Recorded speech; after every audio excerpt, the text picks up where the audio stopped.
Poland does not announce itself loudly. It does not need to. You arrive in Warsaw and the first thing you notice is that nothing screams at you. The skyline is a conversation between centuries. A Gothic spire beside a glass tower. A Soviet-era block next to a restored Baroque facade.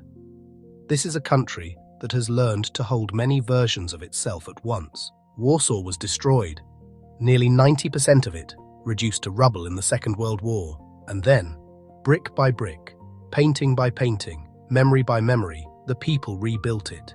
They used old photographs, Canaletto's 18th century paintings. The precision was almost obsessive. Today you walk through the old town and it feels ancient, but almost everything you see is younger than your grandparents. That is the first thing to understand about Poland. This is not a country that simply endured history. It decided, again and again, to rebuild itself. And that decision echoes through every aspect of daily life here.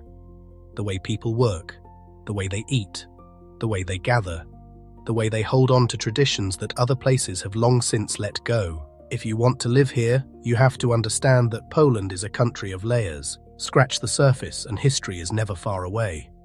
But neither is joy. Neither is warmth.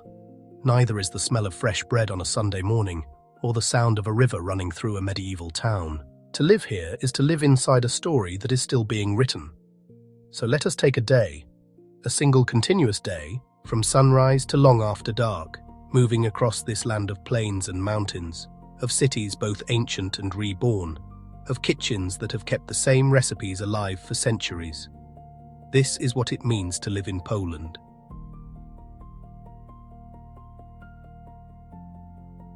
Start in the south, before dawn.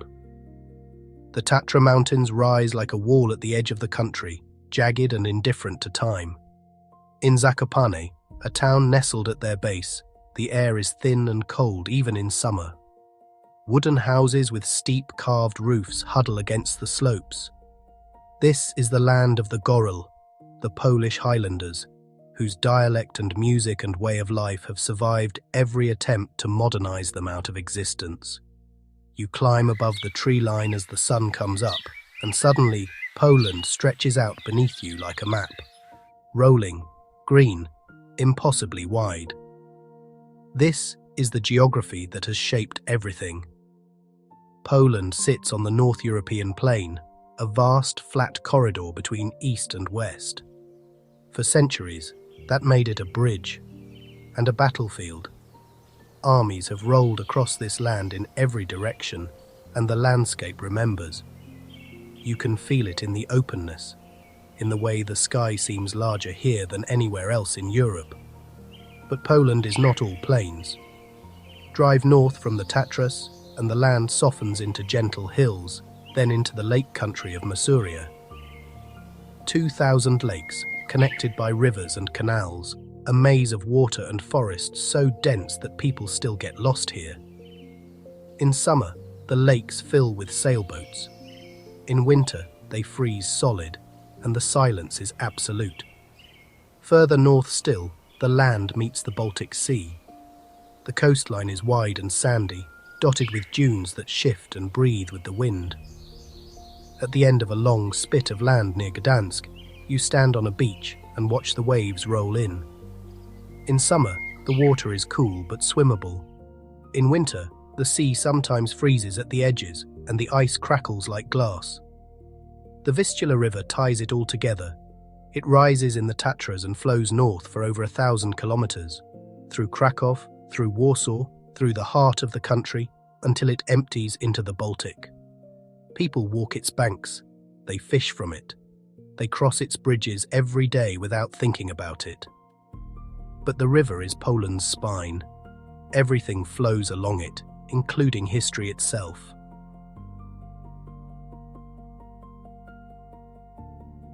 Now the sun is up, let us walk through Krakow.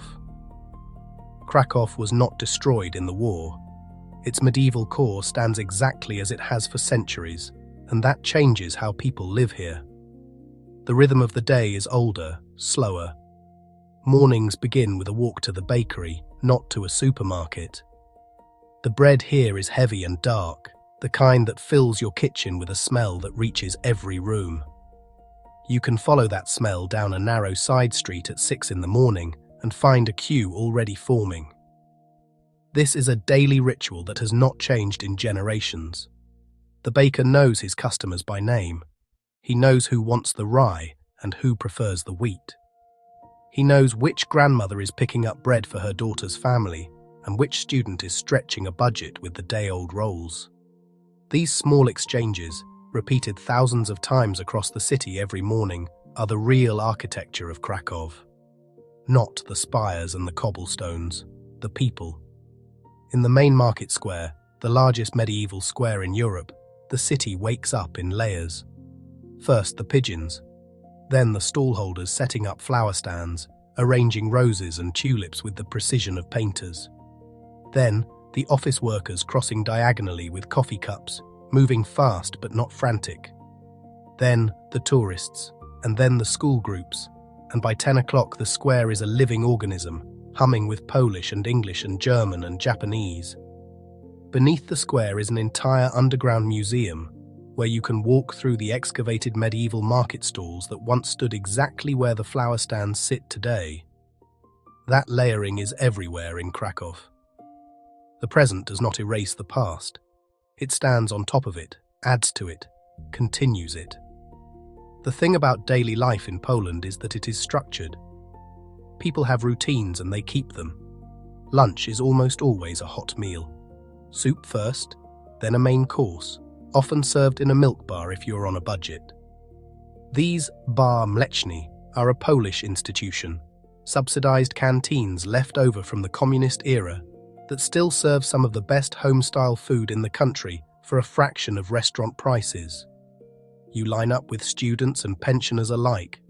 Nobody cares who you are. The pierogi are the same for everyone. Dinner is often lighter. Bread, cold cuts, cheese, pickles. Workplaces still close for lunch breaks. That is not a suggestion. It is expected. The idea of eating at your desk is still faintly scandalous to older Poles. You stop, you eat, you rest, then you return. Sundays are still sacred, whether you go to church or not. The shops close, the streets empty. Something slows down. For some, Sunday means Mass. And in Krakow, the churches are full, the congregations spilling onto the steps outside. For others, it simply means a long walk, a family meal, a day that belongs to no one but you. Either way, the city breathes differently on Sundays. The trams run less frequently, the noise level drops. You notice bird song you never heard during the week. In Krakow, the Planty Park rings the old town, a green belt where you can walk for an hour and never leave the shade of chestnut trees. This park exists because the city walls were torn down in the 19th century and replaced with a garden. The walls that once kept invaders out now keep the city calm. Students sit on benches with books, their bags beside them, their afternoons stretching out. Elderly couples walk arm in arm at exactly the same time every afternoon. You can set your watch by them. A young man plays Chopin on a public piano that sits near the Barbican, and nobody films him on their phone. They just listen. Nobody hurries here. Even the joggers in Planty seem to run at a pace that allows for conversation. This is not a city that rewards rushing. The cobblestones themselves resist it. You cannot hurry across them without risking a turned ankle. So you learn to walk slower. You learn to look up. Public transport is reliable.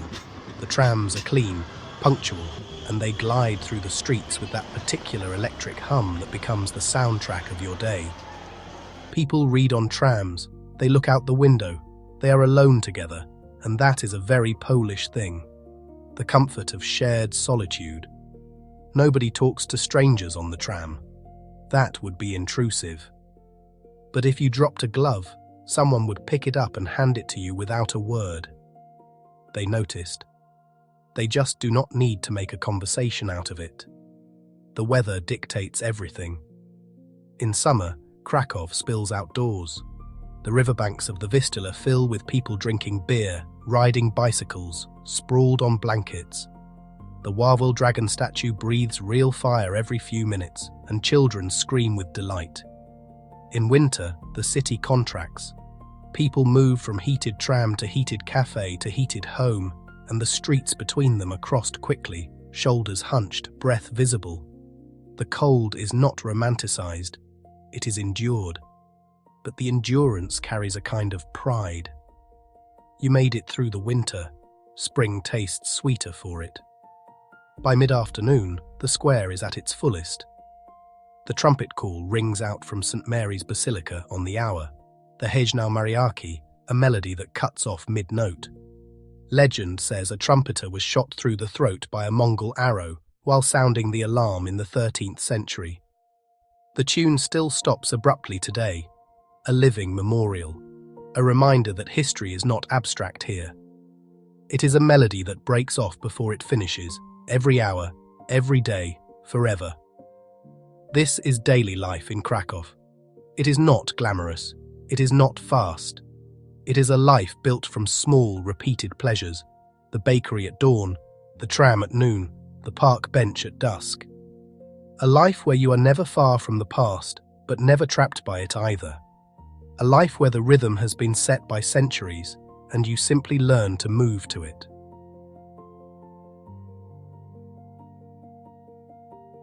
Midday now. Cross the country to Warsaw. Warsaw sits on the Oder River, and it feels different from Krakow, lighter, younger, a university city where the energy shifts every autumn when thousands of students arrive. But inside the homes here, the patterns are the same as everywhere else in Poland. The Polish home is a fortress of comfort. When you step through the door, you take off your shoes, always, without exception. The floors are clean, the kitchen is the heart, and there is always something cooking or cooling or waiting to be served. Hospitality is not a gesture here, it is a reflex. If you visit someone's home and leave without having eaten, something has gone wrong. Family is the center of gravity. It is not uncommon for 3 generations to live within walking distance of each other. Grandparents pick up children from school. Adult children care for aging parents. The state provides some support, but the real safety net is made of blood. Housing in Kraków tells a story. You see pre-war tenement buildings with ornate facades and high ceilings, lovingly restored after decades of neglect. You see communist-era blocks, the famous bloki, covered now in pastel insulation panels, balconies filled with plants, gardens tucked between buildings. And you see new apartments rising along the river, glass and steel, built for the young professionals streaming into the city. Inside those homes, whether old or new, you find things that are unmistakably Polish. A crucifix on the wall often, a pot of soup on the stove, photographs of John Paul II in the homes of older generations, bookshelves full of books, Poles read. The libraries are full, the bookstores are busy. This is a literate culture, and it always has been. Children here are raised with expectations. Respect for elders is not optional. School is taken seriously. But there is also a fierce protectiveness, a belief that childhood should be safe and slow and filled with time outdoors. In winter, entire families go for walks on frozen paths. In summer, they escape to the lakes or the mountains. Family is the anchor. Everything else moves around it.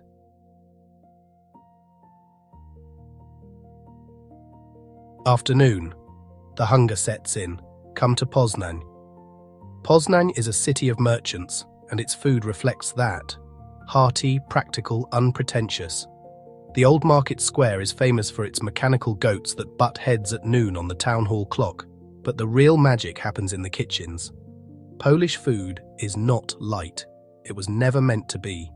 This is a cuisine shaped by long winters, by agricultural rhythms, by the need to store and preserve and stretch. The flavors are deep, sour, smoky, earthy. Pickling is an art form. Fermentation is instinct. Pierogi are the dish everyone knows, and for good reason.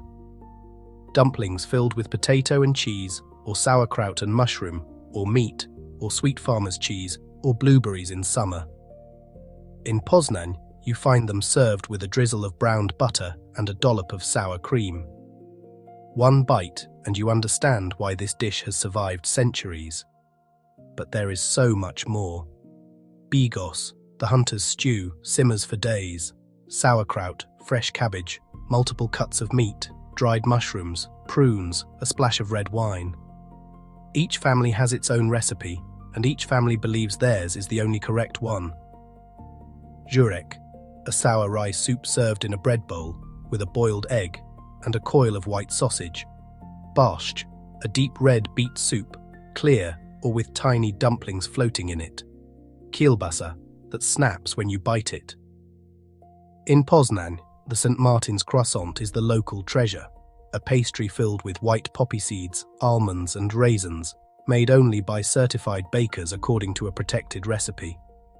It is so specific to this city that it has European Union protected status. That tells you something about how seriously Poles take their food traditions. Food here is never just food. It is identity. It is memory. Every dish has a story, and every story connects back to the land. The mushrooms in the bigos were foraged in the forest. The cabbage was fermented in a barrel in the cellar.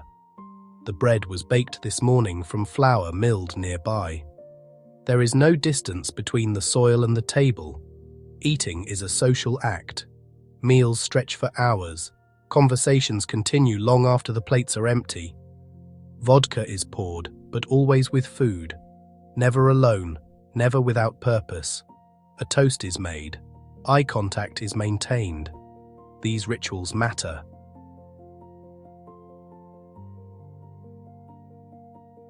Late afternoon. The workday is winding down. Travel south to Katowice. Katowice is the beating industrial heart of Silesia, and it looks nothing like the postcard Poland. This is a city of coal and steel, of smokestacks and red brick factories, of hard work and harder winters. But it is also a city in transformation. For decades, Poland's economy ran on heavy industry. The mines, the mills, the shipyards, these were the engines. When communism fell in 1989, everything changed. The transition was brutal. Industries collapsed. Unemployment soared. But Poland did what Poland always does. It rebuilt. Today, Katowice is a symbol of that reinvention. The old coal mine complex has been turned into a cultural zone. Concert halls sit in former machine rooms. Co-working spaces occupy old office buildings. Tech companies have moved in. The air is cleaner than it was a generation ago, and the city has found a new identity without abandoning the old one. Poland's economy is now one of the fastest growing in Europe. Warsaw is a financial hub. Wrocław and Krakow are tech centers, drawing IT investment from around the world. Gdansk is a shipping and logistics powerhouse. The unemployment rate is among the lowest in the European Union. But work here is about more than GDP numbers. Poles work hard. The stereotype is real, and it is rooted in history. Survival required effort, and that work ethic has been passed down through generations. People take pride in their jobs. They show up on time. They stay until the work is done. At the same time, the culture is changing. Younger Poles demand work-life balance. Remote work has spread, especially in the cities. The hustle of the early transition years is giving way to something more sustainable. People want careers, but they also want weekends at the lake, evenings with family, time to breathe. In Katowice, you see both sides. The miners who still go underground, carrying on a tradition their grandfathers started. The programmers who work from renovated lofts, building apps used across the globe. Two worlds, one city, one country. That is the Polish economy in a single frame.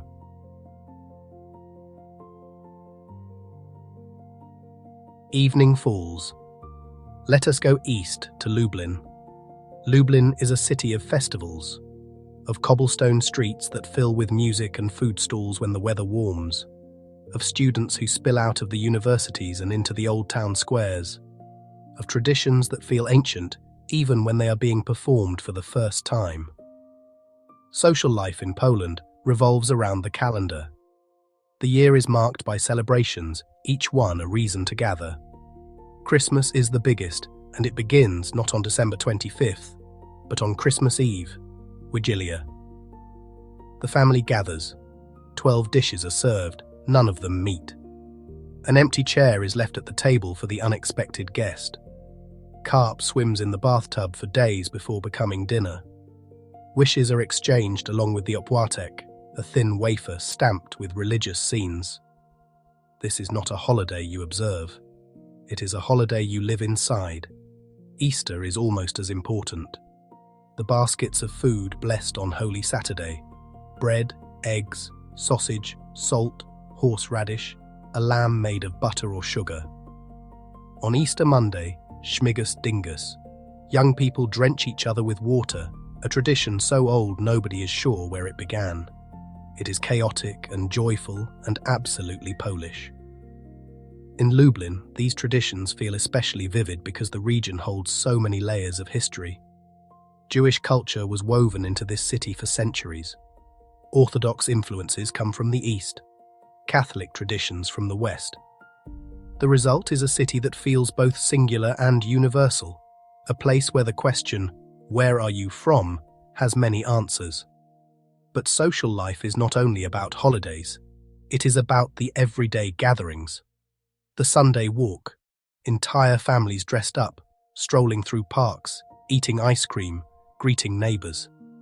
The grill in the garden on summer evenings, smoke rising, kielbasa sizzling, children running barefoot. The cafe culture that has exploded in every city, where people sit for hours over a single coffee because the point is not the coffee. The point is the company. Poles are private people. They do not offer easy smiles to strangers. But once you are inside, once you have been invited to the table, the warmth is genuine and deep. Friendship here is not casual. It is committed. It takes time to earn, and it lasts once you do.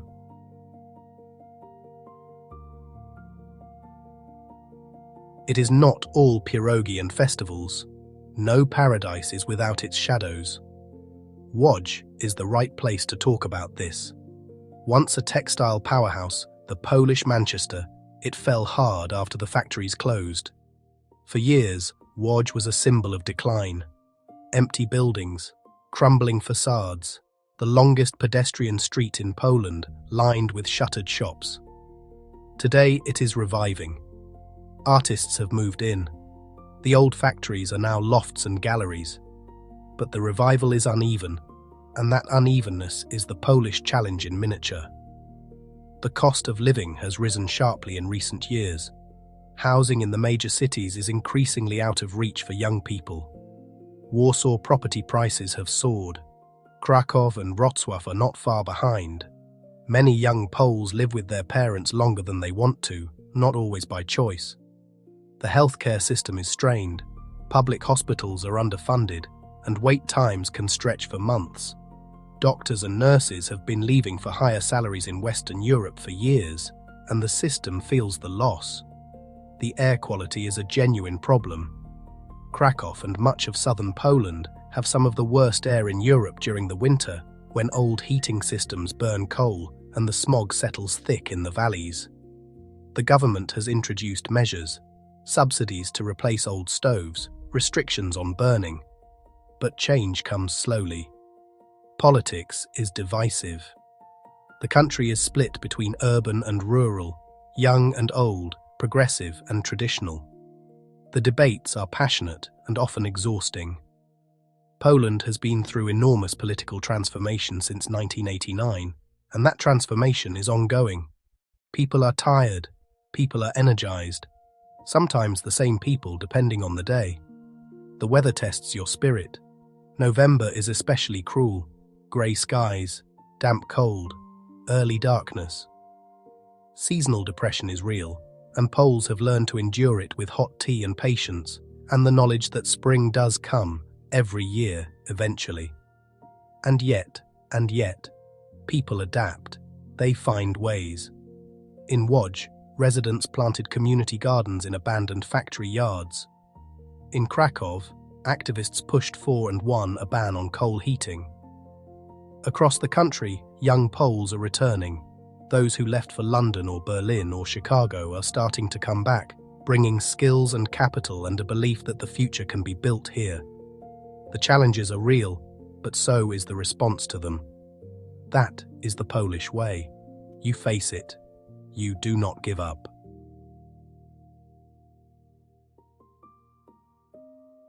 Night is approaching. Return to Zakopane, where we started the day. Nowhere in Poland is the tension between modern and traditional more visible than here. Zakopane is a resort town. It has luxury hotels, ski lifts, restaurants serving fusion cuisine. Tourists arrive by the busload. The streets are crowded in every season, but beneath the surface, the Highlander culture endures. You can hear it in the music. A string band playing in a wooden tavern, violins, a cello-sized bass, the distinctive cry of the Goral singing in their dialect. The songs are about mountain life, about sheep and snow and love and loss. They have been sung for centuries, and they are still being sung tonight, not as a performance for tourists, but because the singers want to sing them. You can see it in the dress. On special occasions, Highlanders still wear their traditional costumes: embroidered vests, wool trousers, the distinctive felt hat with a feather. It is not cosplay, it is identity. And yet, the young Highlanders carry smartphones. They post on Instagram. They watch the same shows and listen to the same music as everyone else. They are modern Poles. But they are also Goral. They hold both identities simultaneously, and they do not see a contradiction. This is true across the country. Poland is modern. Hypermarkets sit next to churches that are 800 years old. Electric trams glide past buildings where kings were crowned. Startups operate from co-working spaces in former communist headquarters. Young Poles are building global careers while their grandmothers teach them the same pierogi recipe their great-grandmothers used. Tradition in Poland is not a museum piece. It is not something frozen behind glass. It is alive, adapted, reshaped for each generation.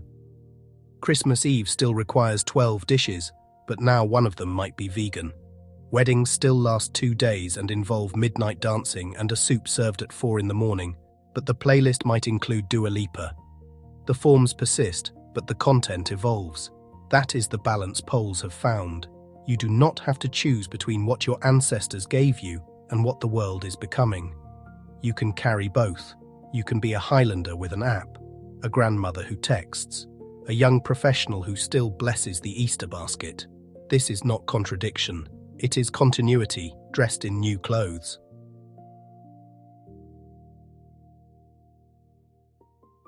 The day ends at the sea. Gdansk. Gdansk is where history turns. The shipyard here is sacred ground. The Solidarity movement was born in its gates, a workers' revolution that helped bring down an empire. Lech Wałęsa climbed over a fence here and changed the world. Today, the shipyard is partly a museum, partly a working dock, partly a symbol of what Poland can be when it decides to be something. The Baltic stretches out, grey-blue in the fading light.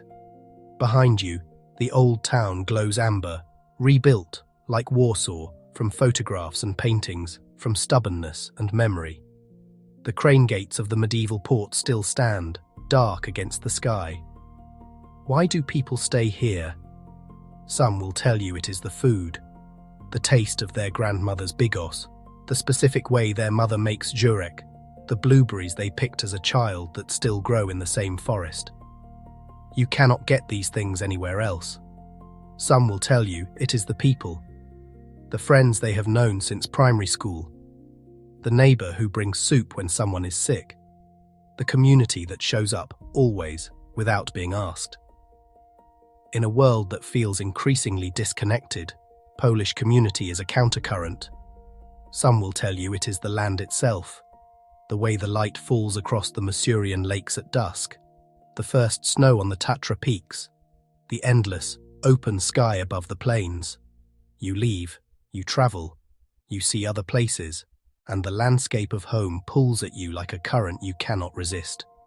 Some will tell you it is the story. Poland is a country that almost disappeared and chose to survive. To be Polish is to be part of that story. To live in Poland is to add your own chapter to it. That is a powerful thing. And some will simply say, this is home. They do not have reasons. They do not need them. Home is home. You stay because leaving is not an option your heart will accept. The sun sets over the Baltic. The sky turns pink, then orange, then deep purple. The lights of Gdansk come on, one by one, and the city glitters against the dark water. A ship sounds its horn in the distance. Somewhere, a family is sitting down to dinner. Somewhere, someone is playing Chopin on an old piano. Somewhere, dough is rising in a warm kitchen for tomorrow's bread. This is Poland. This is what it means to live here. Not one thing, but many things. Old and new. Painful and joyful. Difficult and beautiful. A country that knows who it is, even as it becomes something new. Poland has a way of staying with people long after they've left. So I'm curious, what was the one thing about Poland that surprised you the most? Let me know in the comments. And if you enjoyed this journey, don't forget to subscribe for more documentaries exploring how people live around the world.